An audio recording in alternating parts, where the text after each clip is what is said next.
저는 뉴타운 재개발 반대를 하고 있는 공생포럼의 대표회장입니다. 그래요. 문 닫으세요. 오늘 장이동 연합이 이렇게 자리를 마련해 가지고 여러분들에게 좋은 말씀을 해 주실 분들을 초대해서 변호사님들이 오셨을 걸로 믿는데요. 우선 제가 간단하게 한 말씀 하고 가겠습니다. 시간 관계상. 장이동은 각 구역을 제가 늘 돌아봐서 잘 알고 있습니다. 알고 있는데 지금 해상동의서를 약 한 40% 또는 그 이상, 그 미만 이렇게 받은 구역들이 대다수 구역입니다. 여기에 계시는 분들이 아마 제가 생각할 때는 저 비대위에다가 해상동의서를 제출하고 하지 않은 분은 안 오셨을 걸로 생각됩니다.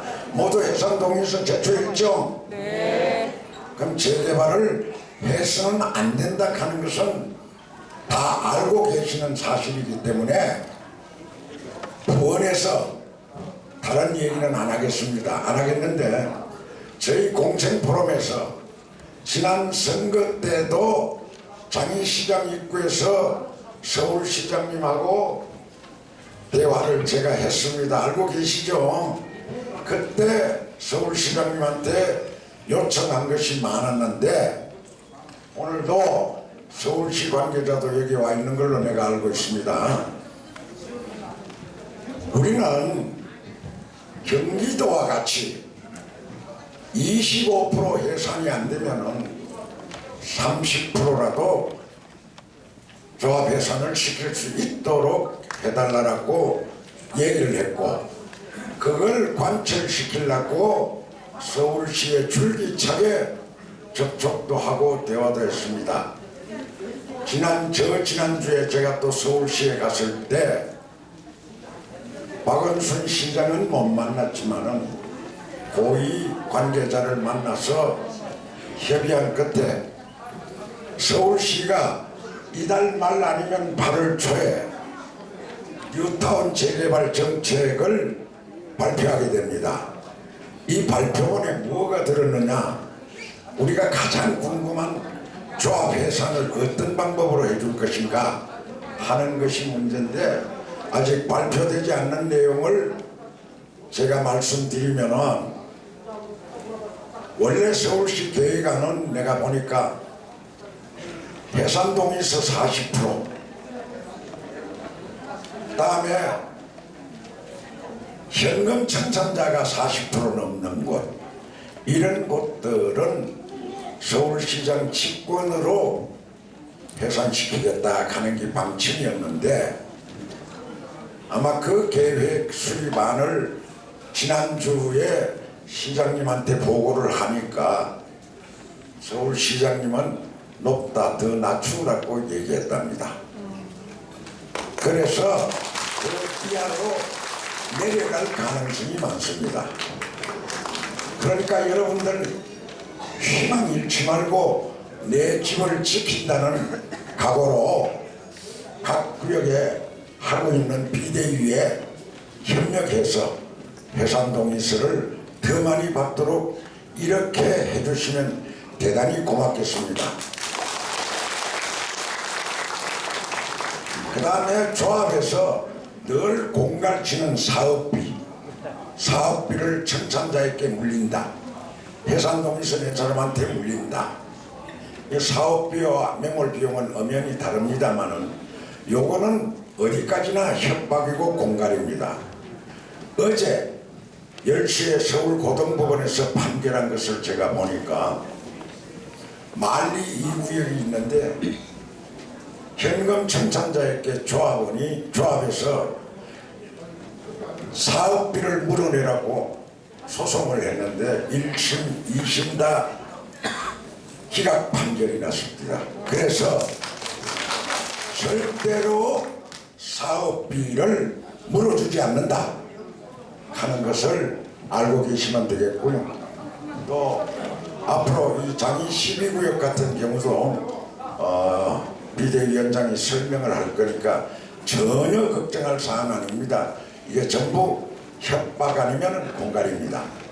이 점을 아시고 조금이라도 희망이 있다 이렇게 생각하고 앞으로 투쟁의 시기를 간곡히 부탁드리며 저는 이걸로 마치겠습니다. 감사합니다.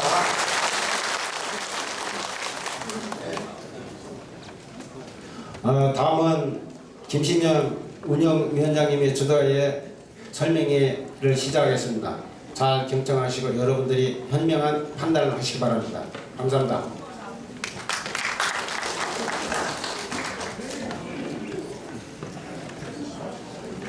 반갑습니다. 12구역의 김신현입니다.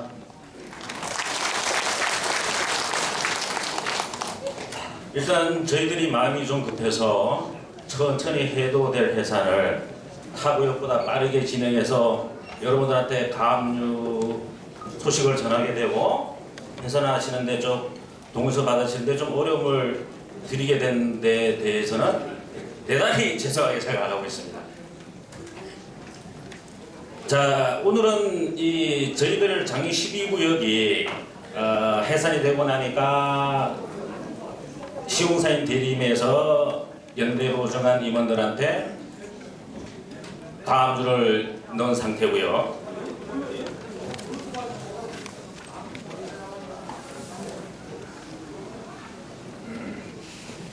그리고 그 연대보증으로 인해 가지고 가압류 당한 연대보증한 전임 임원들이 조합원 전체가 아닌 10% 57명한테만 들어왔어요. 그런데 여러분들이 언론의 보도 내용을 이렇게 보셨겠지만 그 기사의 내용을 전달해 주게 가장 발빠르게 움직인 데가 어디냐? 구청입니다. 구청에서 언제부터 조합원들의 이익을 위해서 그렇게 발빠르게 움직였던 적이 있었습니까? 자, 제가 아까 뭐라고 그랬죠? 대림에서 시공사에서 가압류를 먼저 건 것은 연대보증을 한 임원들한테 먼저 걸었다고 그랬단 말이죠.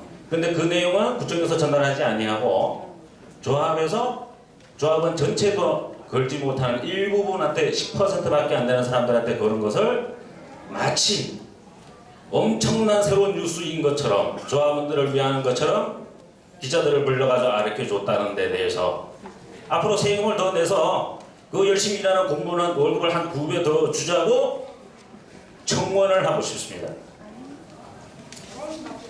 자, 그래서 오늘은 변호사님이 좀 전에 말씀드린 이런 여태까지 사업과 관련된 사용한 비용, 즉 매몰 비용에 대해서 법리적으로 어떠한 문제가 있고 누가 부담해야 되는 주체가 되는 그런 문제를 설명을 드리려고 했었는데요. 변호사님이 빗길에 차가 천천히 오는 관계로 조금 늦게 도착을 됩니다.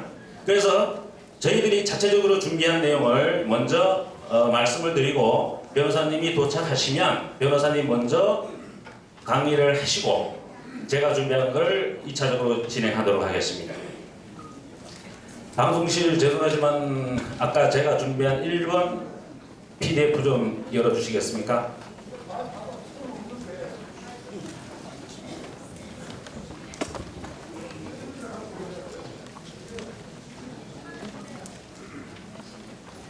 우리가 이제 장미동의 전체 구역을 제가 자료로 준비를 해서 말씀드리기는 굉장히 양쪽으로도 부담이 되고요. 어차피 어느 동네나 기본적으로 금액 계산하는 거나 부담 계산하는 건 동일하기 때문에 제가 우선 7구역을 샘플로 분석을 했습니다. 자, 저희들이 여태까지 추가 분담금 이러는 부분은 공사비가 뭐 380만 원인데 500만 원이냐 200만 원이냐 이런 부분의 차이였었고요. 그 다음에 내 자산을 공시가로 평가를 하느냐 아니면은 이익이 많기 때문에 거기다 이익을 플러스해서 평가하느냐 이런 차이에서 추가 분담금이 늘어나고 안 늘어가고 이런 부분을 다퉜던 부분인데 오늘은 그 부분과 좀 다른 여러분들이 여태까지 재개발 현장에서 경험하시지 못해본 그런 부분에 대해서 설명을 드리도록 하겠습니다. 자, 우선 재개발이 이건 재개발 찬성론자들은 이익이 엄청나게 있다라고 주장을 하는 거고요. 저희들처럼 개발 이익이 전혀 없기 때문에 해산을 하는 것이 내 재산을 지키는 길이다 이렇게 주장하는 겁니다. 그 차이를 말씀드리겠습니다. 다음 페이지 부탁드리겠습니다.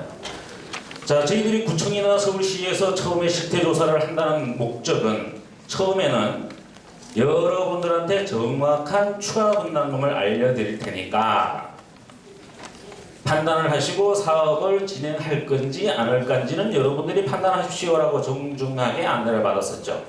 근데 막상 실태조사가 끝나고 났더니 그들이 주장하는 것은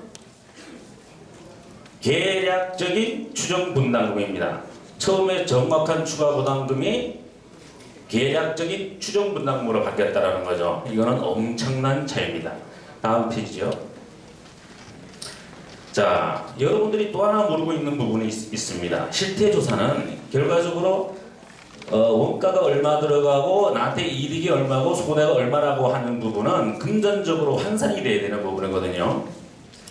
근데 서울시에서 실태조사를 하는데 조건 세 가지가 있는데, 첫째, 공사비든 사업비든 모든 돈, 즉 내년, 전내년, 저후년 장기 공사가 되더라도 현재 실태조사를 하는 시점의 금액으로 한다. 물가가 인상이 되든 떨어지든 전혀 고려하지 않는다는 조건이 하나 있습니다. 두 번째, 조합원은 전부 입주하는 것으로 본다. 이게 무슨 얘기냐면은 우리 사업지에 있는 조합원들은 100% 전부 다 아파트에 입주하는 것으로 본다라는 겁니다. 그러면 어느 구역이든 100% 입주하는 곳은 없습니다. 오히려 7, 80%만 돼도 괜찮다고 그러는데 요즘은 그보다 떨어지죠. 국토해양부에서 발표한 게 있습니다. 재개발 전국을 조사를 해봤더니 재정착률이라고 하는데 순수하게 조합원들이 들어가는 거는 17.5%밖에 되지 않더라. 그러면 나머지 82.5%는 현금으로 정산을 해줘야 되잖아요. 그걸 우리가 현금 청산이라는 거거든요. 재개발하면서 이제 가장 큰 목돈이 들어가는 게 처음으로 발생하는 게 이겁니다. 자, 이런 금액을 고려하지 않았다는 얘기고요. 셋째, 일반 분양분. 저희들이 조합원 수를 넘는 부분은 일반인들한테 일반 분양을 해서 그 이익금을 가지고 조합원들이 나눠 갖는 거거든요. 그것이 소위 말해서 사업성이 있느냐 없느냐 이런 부분입니다. 근데 일반 분양분이 100% 분양되면 문제가 안 되는데 요즘 언론에서 보시다시피 미분양 발생이라는 게 있죠. 근데 보기까지는 알아듣겠는데 미분양이 더 발생이 되면 조금 이따 팔면 되겠죠. 그런데 언론에 들어보셨겠지만 미분양 대책금이라는 게 나옵니다. 자, 이제 그런 관계가 뭔지를 이제부터 차례차례 알아보도록 하겠습니다. 다음 페이지 부탁드리겠습니다. 자, 실태조사에서 비례율, 즉 비례율이 높으면 우리 주민들한테 이익이 되는 것이고 비례율이 낮으면 사업성이 없다, 나쁘다 이런 얘기거든요. 그럼 비례율의 기준을 뭘로 볼 것이냐? 100%를 보는 겁니다. 자, 요거는 성북구청에서 실태조사한 금액이 아니고 7구역의 조합에서 자체적으로 계산해서 보낸 겁니다. 성북구청에서 한 건 신뢰할 수 없다. 저희들 입장에서는 너무 비싸게 나와가지고 해산하는데 혼란스럽게 만들었다고 그러고요. 조합 측에서는 너무 낮게 나와가지고 해산날 되게 생겼다. 그러니까 구청권 이쪽 저쪽 전부 다 믿지를 않고 차박이 생각해버렸죠. 자, 어찌됐든 우리는 마음을 넓게 써서 조합 측에서 주장하는 금액 가지고 한번 해보죠. 이 자료는 7구역의 조합 측에서 분양 신청을 하기 위해서 자료를 만드는 겁니다. 종무자산이라는 것은 6,589억. 종무자산이라는 것은 여러분들이 아파트가 다 지어지면 그거를 팔았을 때의 돈으로 환산한 금액입니다. 그 다음에 총